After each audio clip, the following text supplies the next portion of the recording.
All right, welcome to the Gateway API meeting for September 15th, 2025. I have a fairly light agenda. Friendly reminder, folks, that it's a Kubernetes community meeting, so please follow Kubernetes Code of Conduct. It just means be nice to each other. And the other thing I'll call out here is just the general idea of using Zoom's raise hand feature to make sure everyone has a chance to say what they want to say. Uh, we've got a fairly light agenda, so hopefully everyone feels like they have time. This is an open agenda, so never hesitate to add things to this list. With that said, let's talk real quickly about some releases.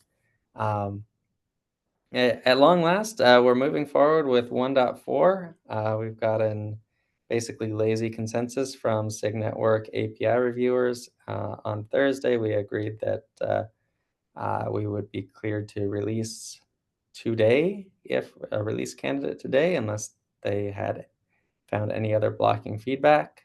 They have not.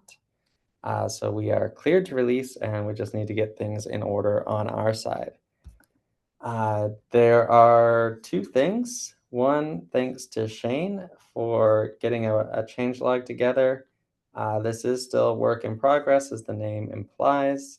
I took a quick glance at it earlier this afternoon, and it looks pretty close to me.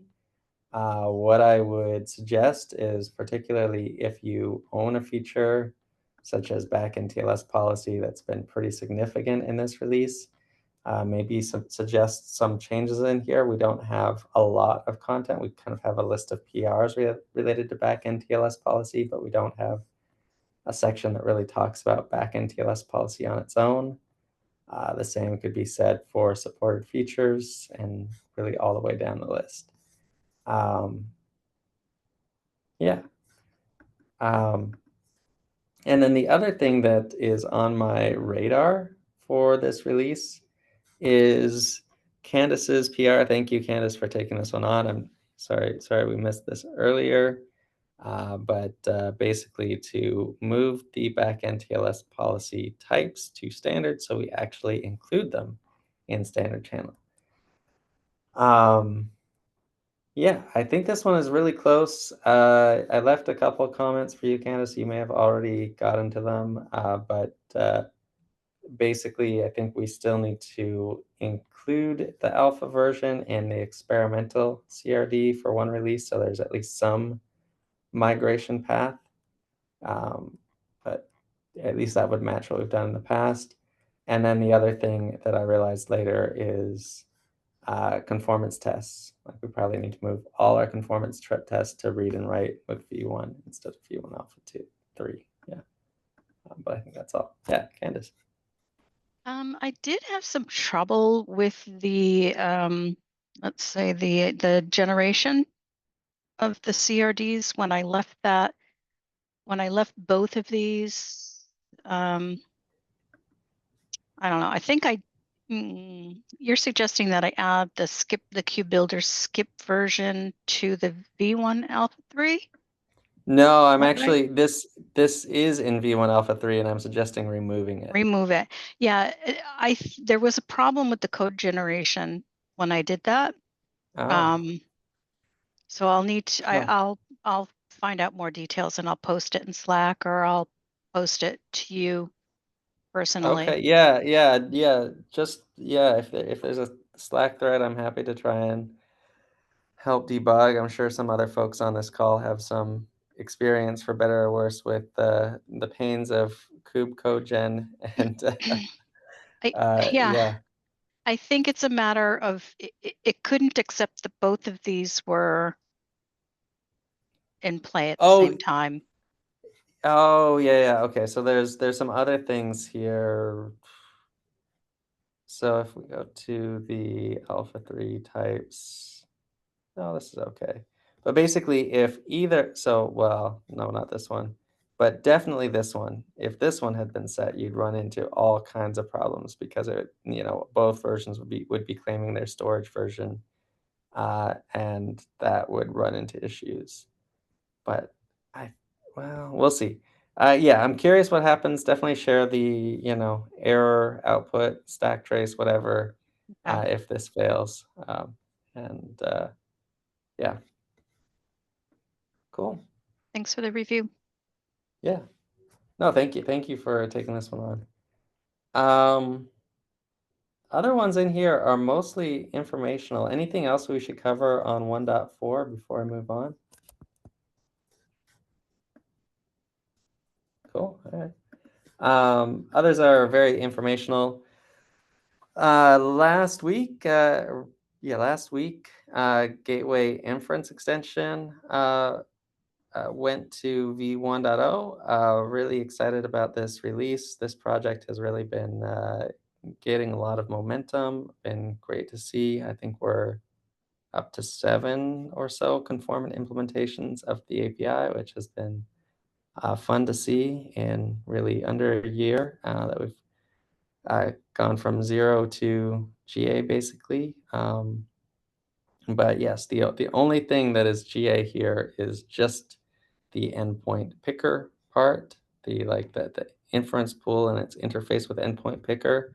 But there's a lot in here that is still continues to be alpha and under active development. This is very much not a mission accomplished thing. This is we believe some portion of this is stable, and we want to uh, acknowledge that. The other thing that we're doing, just FYI, because it feels relevant to some of the folks in this group, if you care about the combination of multi-cluster and gateway, there's a third variable in there, which is inference. We have a proposal out. There's been a lot of good discussion on that, including a meeting this morning with a few folks from the community. But again, just heads up, if you're interested in multi-cluster things and gateway, this is a conversation that's going on, and we're hoping to have the API finalized in another couple weeks, I hope. I mean, this is notable because it is not using the multi-cluster service API. It is a slightly different but similar API. So feedback and thoughts, very welcome and appreciated. Yeah. Otherwise, Ricardo, the floor is yours. Hey, thanks. Can you hear me? I'm not sure if this thing is Yeah. working. Cool. So that's just because you've said that we have time. Sorry, No, don't that's say great. that next time. Yeah. So this is a PR that I've put together. I figured that out that our gap table of content, it's kind of a mess on the website. So I put my hat of Doc Wrangler, as Flynn called me, and decided to take care of that. We kind of found some inconsistencies, me and Norwin, during the review on the GET API, the JSON marshaller and other things. But other than that, I think that's a kind of a nice low-hanging fruit if someone else want to take a look, and just need some. We just need to take a look into the these inconsistencies on the GEP API as well. I don't think it's used anywhere else. The GEP API inconsistencies are probably just that I forgot to update that when we changed the name from extends to updates to extends.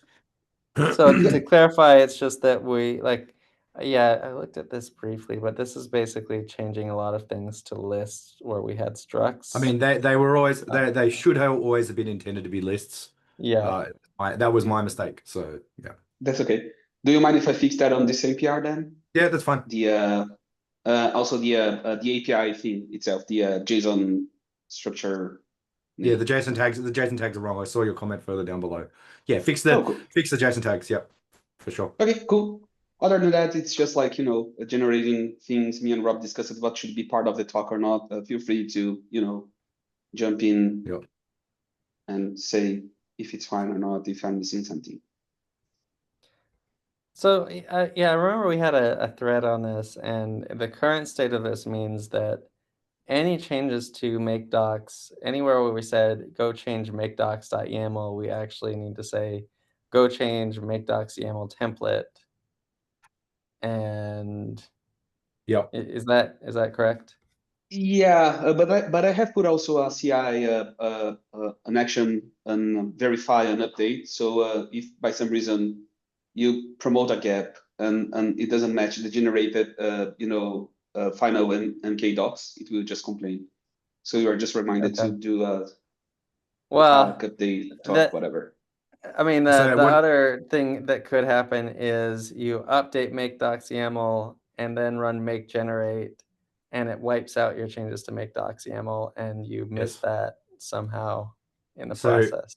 what I would recommend is that we, since since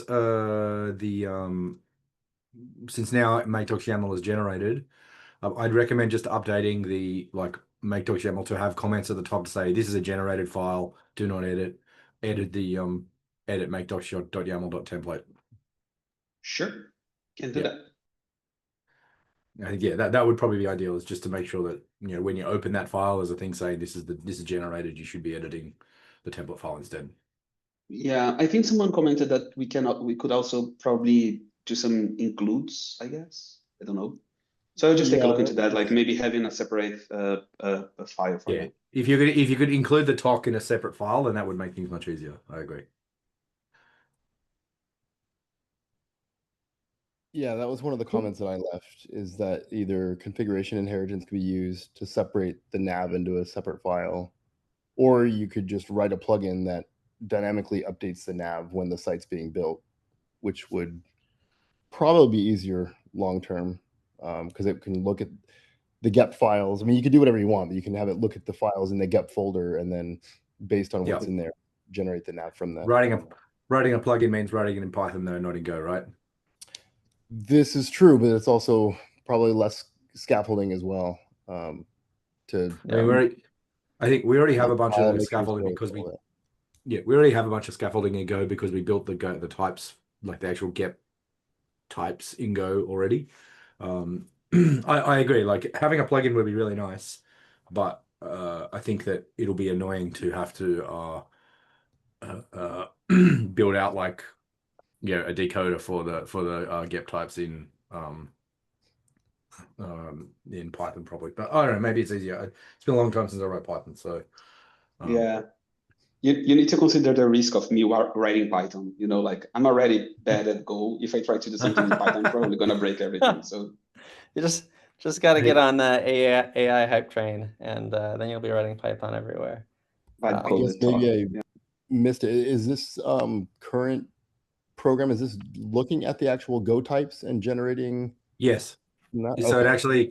it uses the Go types to actually parse the metadata. So if you go to the GEPS talk program, Rob, in the left, it's up a little bit. There. Yeah. So this program imports the GEP package, which has Go types in it, and so it will actually parse all of the metadata.yaml and use that to generate the talk. So what that means is that updating the metadata.yaml is what actually will move your thing from in the talk. Got it. Okay. Which is always what we intended. That it was just parsing metadata.yaml directly, and I figured you could do the same thing with Python, but this makes a little more sense why it's more involved. Okay. Yeah, so I think if Ricardo, if you could figure out a way to include the talk so that the template file can be, not the entire template file, that would be cool. If not, like have a bit of a look. If it looks like it's going to be a lot of work, I would rather merge this, have something for now, and then and then change it. Once it's better to have automatic generation at all and to fix it up later if we find it's annoying. Yeah, works for me. Cool. Okay. Anything else, Ricardo or anyone? I'm a little behind on reviews because I was at an offsite last week. I will try and catch up in the next day or so. But yeah, everything's looking pretty good to me. I'll hit the changelog and write. I've got to write a bunch about Xtorth as well. I am honestly amazed, Nick, that you made it to this meeting. given the time zone difference between you've just been through. But Look, I mean, thanks. yeah, look, I am a bit jet lagged still. I arrived back Sunday afternoon from Europe, but I took yesterday off, so I should be mostly good today. Oh man, that's rough. Well, thanks. Good to see you here. Yeah, no problem. One note, we are really thinking a lot about the 1.4 or 1.5, well, the next release of Gateway API, because we really do Fine. want to be kicking that off ASAP. So if we manage to get an RC, a release candidate out tomorrow, historically that's meant 2 weeks from RC1 has been final release of Gateway API. Assuming we can keep that pace up, we're looking at a release, final release of Gateway right around the end of September, and we want to turn around and do a pretty quick transition into the next release. Flynn and Becca are going to be helping out as far as leading this next release process. So excited to have more people helping out and getting the release moving forward. And they also have some ideas for how we can improve our release process. So yeah, just expect more discussion around that in the next week or two. And also start thinking about things that you want to include in the next release or releases of Gateway API, because that will also be coming up very soon. Yeah, I do think it's fair to call out though that we will be asking people to make sure that to tee up both GEP reviewers and to have a chat to implementations as well, to see if you can get in, check if you want to have a feature in. We'd like to see implementations also sort of sign up to implement the feature while it's in experimental. So yeah, if you could think about that as you start thinking about what things you want to push forward. Ricardo, I don't know if your hand is stale or if you have another point. Yeah, I have another Okay. item, just really quick. Nick, as you are here and you are just waking up, and you are our listener conflict pope. We are having some discussions that I wanted to clarify about two gateways having the same listeners. So if the listeners they were on the same gateway, they would conflict. But as they are on different gateways, this is acceptable, right? Yeah. Because so we don't mandate that. So some implementations choose to have all gateways end up on the same underlying data plane config. When you do that, having listener conflicts between gateways does matter.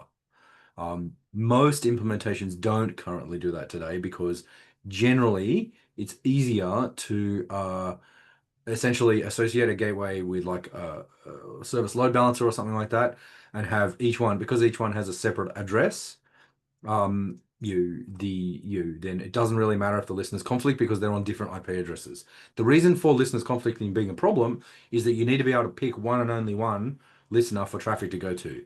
If multiple gateways are sharing the same IP address, and their listeners are and you have the same listener on multiple gateways, then it's going to conflict because your data plane won't be able to pick one of those listeners as the place to route traffic to. So all of this comes back to when you are picking a listener, you can pick one and only one listener across whatever set of listeners that you're generating, however they got there. So it's one of the reasons why we added listener set, is to try and make this stuff a bit clearer. This has always sort of been the intent, but it was not that clear until we sort of sat down and wrote down the semantics for listener set. Okay, cool. Yeah, does that make sense? Yeah.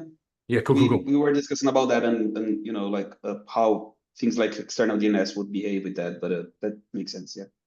Yeah. And so the biggest difference is just making sure that a listener needs to be distinct for like per address, right? Like so that you can pick one listener for actual traffic routing. So if you've got multiple gateways sharing an address, then the listener needs to be distinct across all those gateways. Generally, things shouldn't work like that, because like each gateway, currently the way the design of gateway sort of pushes you is that each gateway should have its own address. Okay, Makes Yep. sense. Thank you. Yeah, no problems. I guess maybe since we got a minute, one thing I have been thinking about more is I have been thinking a bit more about TCP route and UDP route, and talking to some folks who are asking about those features for Cilium. They one of the things that they have been asking for that you cannot currently do with a service load balancer is they have been asking to be able to do basically, one of the advantages of doing gateway, which is tricky to implement because most people actually do it with a service of type load balancer. You can't with service load balancer have different ports go to different sets of backends. So what you can do with TCP route and UDP route is you can have port 22 go to your SSH service and port 25 go to your SMTP service. You can't do that with a load balancer service because there's only one set of selected pods. You can do that with TCP route and UDP route. So UDP route, you could have one VIP that handled like SSH, SMTP, and DNS on TCP and UDP on one IP, and you can describe how all of those things should go to different services. I mean, Yep. but you can't do that with service type load balancer. So it's really important for people who are wanting to be very cautious about the number of VIPs that they are of IPs that they're actually using as exposed IPs from the cluster. So I think that is that's one of the things. Right now, it's actually really hard to impossible to actually implement this. You can do it with Cilium because we have Cilium's LBIPAM feature allows you to do a sharing key. That means that all of the services that share the same IP, all the services that share the same sharing key will end up with the same IP. So you can have multiple you can have multiple IPs and multiple backends, but it's a bit hacky. So I think that practically, like, I think that is definitely a use case for TCP route and UDP route that you can't do with a load balancer service, but actually implementing it would be tricky for most implementations, I think. Basically, it would need to be cloud providers or other layer 4 so load balancer service providers that actually implemented it. So anyway, just wanted to sort of be like, I have found a use case that you can't do with a load balancer service. No, that's really useful actually. But maybe an interesting anecdote. I've been thinking a lot about the idea, for L4 to be more palatable, to have a direct ref from a gateway listener to a backend or maybe set of backends. And that use case is also solvable with that. So it's not really the route that's providing the value, it's the gateway abstraction that's providing the value, I think. Yeah. In that case. Yeah, but I think the other But the yeah, other I thing mean, the other thing that I did think of is that would be useful is TCP route and UDP route could grow the ability to mess with protocol level settings. So a lot of the time for TCP route, on the listener side, like you want to be able to, set the window size, or your maximum segment size, or something like that. Or for UDP route, sometimes you want to be able to set like, how you should track a pseudo session, and stuff like that. If because UDP is connectionless, like you usually fake a connection using like a timeout, and so being able to twiddle those settings would actually be pretty useful. Yeah, +1. So yeah, Cool. excellent. All right. Well, I think we have ended early, unless any other open topics. Cool. All right. Well, enjoy half an hour of your time back, and we'll chat sometime next week. Okay, Have a good thanks. one.